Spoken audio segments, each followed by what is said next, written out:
अस्सलाम वालेकुम दोस्तों, मैं चाचा पाकिस्तानी कोलंबो में हैं और आज पाकिस्तानी टीम का प्रैक्टिस सेक्शन है शाम कोलंबो के टाइम के मुताबिक 6 बजे। और कल हम सुपर 8 मरहले का पहला मैच खेलेंगे अगेंस्ट न्यूजीलैंड। अब बड़ी बातें होगी, बड़े चर्चे हो गए, बड़े एलिगेशन हो गए, बड़े जो एतराज़ात हो गए और बड़े एक दूसरे के ऊपर उंगलियां हमने उठा ली। बड़ी जो है ना, मसलन पिछले जब से हम लोग इंडिया से हारे हैं तो एक चीज़ बाशमूल मेरे, हमने सोशल मीडिया के ऊपर अपनी टीम के ऊपर पूरी रात क्रिटिसाइज़ किया, जबकि हमारी टीम एक ही मैच हारी है। हम 3 मैच जीत कर अगले राउंड में जा रहे हैं, यानी कि कुछ किसी दिक्कत के बगैर, किसी मुश्किल के बगैर हम नेक्स्ट राउंड में पहुंच गए हैं। अब नेक्स्ट राउंड के लिए हमको सर जोड़ने होंगे, हमको बड़ा प्लान करना होगा, बड़ी सोच के साथ मैदान में उतरना होगा। उसको बिठाओ, उसको निकालो, ऐसे करो वैसे करो, उसका बनता नहीं, वो T20 का प्लेयर है नहीं है, वो बैटिंग पे कब आएगा, किस टाइम आएगा, कैसे आएगा, ये सारी चीज़ें अब फजूल हैं। अब हमें एक ऑथेंटिक लाया अमल बनाना होगा। हर एक शख्स को अपनी पॉजिटिव राय देनी होगी, अपनी टीम को, अपनी मैनेजमेंट को, और एक मैसेज देना होगा कि वी आर विद यू। हम सब एक पेज पे हैं, हम सब पाकिस्तान के लिए यहाँ आए हुए हैं। हम सब की जंग या लड़ाई या गेम या स्पोर्ट जस्ट फॉर पाकिस्तान और पाकिस्तान प्लेइंग 11। हर शख्स अपनी राय दे और जिसकी बेस्ट राय हो, एक बेस्ट टीम सेलेक्ट करके हमें मैदान में उतरना है।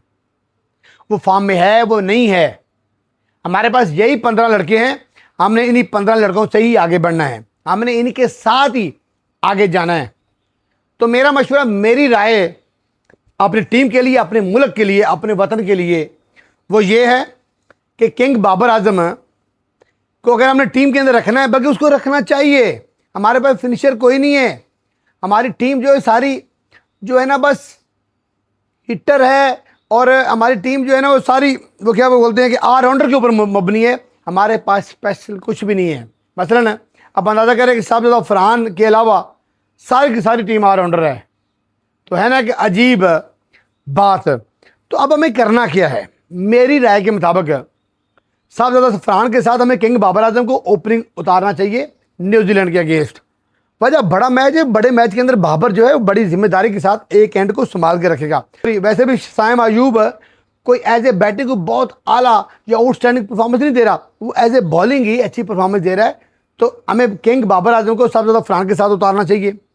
1 डाउन आगा जी चले जाएँ, नो प्रॉब्लम। 2 डाउन के ऊपर हमें जो है ना ख्वाजा नाफे, उसको ड्रॉप करना चाहिए और ख्वाजा नाफे की जगह के ऊपर हमें फ़खर जमान को टीम का हिस्सा बनाना चाहिए। आगा जी के बाद फ़खर जमान आए और फ़खर जमान के बाद शादाब को भेजा जाए, ठीक है। अब शादाब के बाद जो है नवाज़ को भेजा जाए। हमें न्यूजीलैंड के अगेंस्ट जो सलमान मिर्ज़ा है उसकी जगह पे नसीम शाह को टीम के अंदर लेके आना चाहिए। बड़ा नाम है, बड़ा प्लेयर है, और जो है वो ज़बरदस्त उसकी बॉलिंग भी है और उससे उसका एक्सपीरियंस भी है। और मेरे ख्याल के अंदर जो सलमान मिर्ज़ा उसको रेस्ट देनी चाहिए न्यूजीलैंड के अगेंस्ट, और उसकी जगह पे नसीम शाह को लेके आना चाहिए, ओके। और अगर हम बात करें नवाज़ की, नवाज़ भी टीम का हिस्सा रहना चाहिए।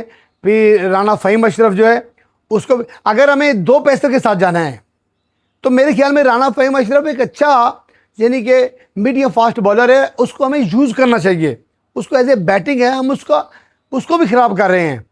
तो मेरे ख्याल में अगर राना फ़हीम और सलमान मिर्ज़ा में से दोनों की बेस्ट चॉइस हो तो राना फ़हीम को मैं थोड़े पॉइंट ज़्यादा दूंगा। अगर 2 अच्छे पेसर के साथ हमने मैदान में उतरना है तो फिर राना फ़हीम को रेस्ट दे के एक पूरा पेसर लेके आएँ। देखिए हमारे पास बैटिंग लाइन भी बड़ी मजबूत हो जाएगी। साहब फरहान हमारे पास बैटर मौजूद है, हमारे पास जो है बाबर आजम बैटर मौजूद है, उसके बाद जो है आगा जी आ जाते हैं, आगा जी के बाद फ़खर जमान आ जाते हैं, वो भी बैट्समैन है। फ़खर जमान के बाद शादाब आ जाते हैं, शादाब के बाद नवाज़ आ जाते हैं। तो ये 6 हमारे पास स्ट्रॉन्ग बैटिंग मौजूद है। और इसके बाद जो है सैम भी सॉरी हमारे पास पड़ा हुआ है, 7 हो गया। और उसके बाद बच गया उस्मान था, हाँ मैं एक तो भूल गया, उस्मान खान भी हमारे पास बैटिंग मौजूद है।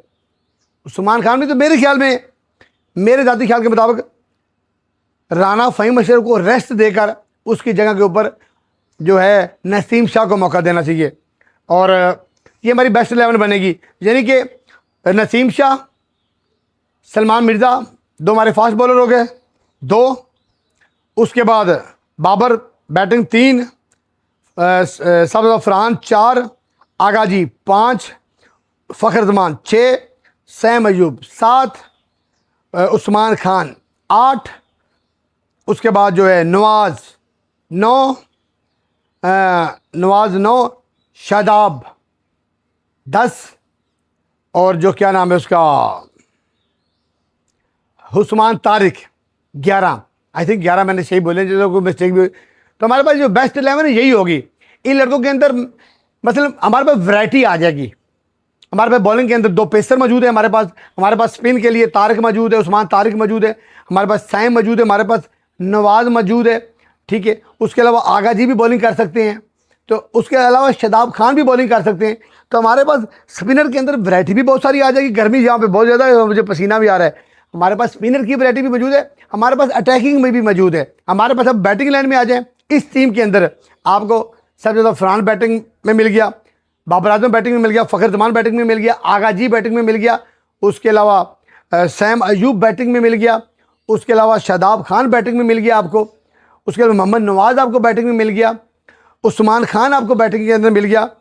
तो 8 नंबर तक हमारी मजबूत बैटिंग लाइन है। यानी कि इसमें से किसी को भी आप उठा के देख लो, तो मेरे ख्याल के अंदर सब ने परफॉर्म्स किया हुआ है। उस्मान खान इंडिया के अगेंस्ट परफॉर्म्स किया हुआ है, शादाब खान ने परफॉर्म्स किया हुआ है, कल के मैच में आगाजी ने परफॉर्म्स किया हुआ है, बाबर एक बड़ा नाम है, फ़खर जमान ने परफॉर्म किया हुआ है। तो सारे एक बड़े नाम हैं। हमें न्यूजीलैंड के अगेंस्ट हमारी जो बेस्ट 11 बनती है वो मेरे करीब, मेरे कागज़ों के अंदर ये बनती है। आप खुदा के लिए बाबर का फ्यूचर ख़राब करें, जानबूझ के 4 और 5 नंबर पे भेजेंगे तो वो क्या करेगा? जिस बंदे की बैटिंग ही अटैकिंग है, उसने सारी बैटिंग, जितनी बैटिंग की उसने अटैकिंग में खेली है, तो आप उसको उसके नंबर पे भेजें। जिसका जहाँ नंबर बनता है उसको उसके नंबर पे भेजें, आपको रिजल्ट मिलना शुरू हो जाएगा। और न्यूजीलैंड की जीत हमें बहुत ज़रूरी है। कैंडी में बारिशें सुना है मैंने कि दोनों मैचों के अंदर बारिशें हैं, और हमें कैंडी के अंदर अगर ये टीम जो मैं बोल रहा हूँ, जो चाचा पाकिस्तानी बोल रहे हैं, अगर ये टीम हम लोग लॉन्च करते हैं, इससे बेस्ट 11 कोई नहीं होगी। ये दुनिया की खतरनाक तरीन बेस्ट 11 है, ये दुनिया की बेस्ट बैटिंग 11 है कि जिसके अंदर आपके पास बैटिंग का भी एक पूरा पहाड़ खड़ा हुआ है, बॉलिंग का भी पूरा पहाड़ खड़ा हुआ है, ठीक है। यानी कि अब मुझे समझ नहीं आती कि हम क्यों नसीम शाह को नहीं लेके आ रहे, हम क्यों राना फ़हीम अशरफ को बिठा के बैठे हुए हैं, हम क्यों ख्वाजा नाफे को जो है तरजीह दे रहे हैं। मैं ख्वाजा नाफे के ख़िलाफ़ नहीं हूँ, अल्लाह माफ़ करे, छोटा बच्चा है हमारा, फ्यूचर है पाकिस्तान का। मैं देखो, अगर आप फ़खर में और ख्वाजा नाफे के अंदर कंपैरिजन करेंगे तो मैं डेफिनेटली फ़खर को ही वोट दूंगा। Fakhar is the very best choice. तो पाकिस्तानियों, अगर ये बेस्ट 11 पाकिस्तानी क्रिकेट बोर्ड उतारता है, इसी तरह खिलाता है, मैं ये चैलेंज से कहता हूँ, पाकिस्तान मैच जीतेगा इंशाल्लाह।